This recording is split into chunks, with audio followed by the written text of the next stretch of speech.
সাপ আকাশে ওড়ে, অনেকেই হয়তো দেখেছেন। এ নিয়ে অনেক গল্পও আছে যে বন জঙ্গলে এক গাছ থেকে উড়ে আরেক গাছে গিয়ে পড়ছে সাপ।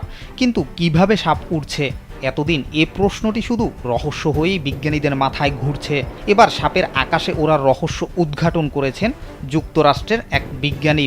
ভার্জিনিয়ার টেক ওয়েক ফরেস্ট গবেষক জেক্সো বর্ণনা করেছেন কিভাবে সাপ আকাশে ওড়ে। জেক্সো জানান, দেহ লম্বা ও চ্যাপ্টা করে সাপেরা আকাশে ওড়ে। দক্ষিণ পূর্ব এশিয়ার বৃষ্টিবহুল বন জঙ্গলে উড়তে সক্ষম এ ধরনের বিরল জাতের সাপের দেখা মেলে। বাংলাদেশেও উড়ন্ত সাপ চোখে পড়ে।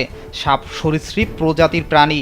সরীসৃপরা সাধারণত উড়তে পারে না, কিন্তু 5 প্রজাতির সাপ উড়তে সক্ষম বলে জানান জেক্সো। স্যান্ডেলিনা সো, রূপচর্চায় আভিজাত্য। জেক্সো আরও জানান, দেহ চ্যাপ্টা করে বায়ুগতির সঞ্চার করতে পারে সাপ।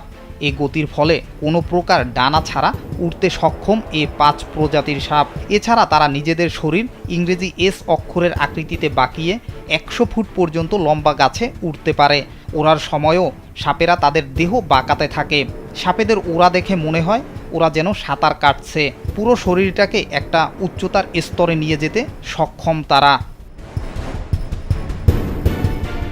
সাপেদের ওড়ার রহস্য নিয়ে গবেষণার সময় একটি রডকে সাপের দেহের আকৃতিতে বাঁকিয়ে পানিতে ভাসিয়ে দেন।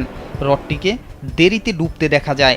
যদিও পানির ঘনত্ব হাওয়ার চেয়ে অনেক বেশি, কিন্তু ভাষার তত্ত্ব প্রমাণ করে সাপেরা কিভাবে আকাশে ওড়ে।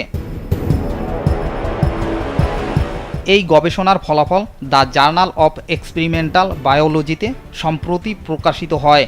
জেক্সোর ওই গবেষণায় দেখা গেছে ওড়ার সময় সাপেরা তাদের দেহকে হাওয়াই চাকতির মতো প্রসারিত করে নেয়। এরপর দ্রুত এস আকৃতিতে দেহ ঘোরাতে থাকে। তবে এ পুরো প্রক্রিয়াটি ঘটে খুব দ্রুত, আর এভাবেই সাপেরা আকাশে উড়ে বলে জানান জেক্সো।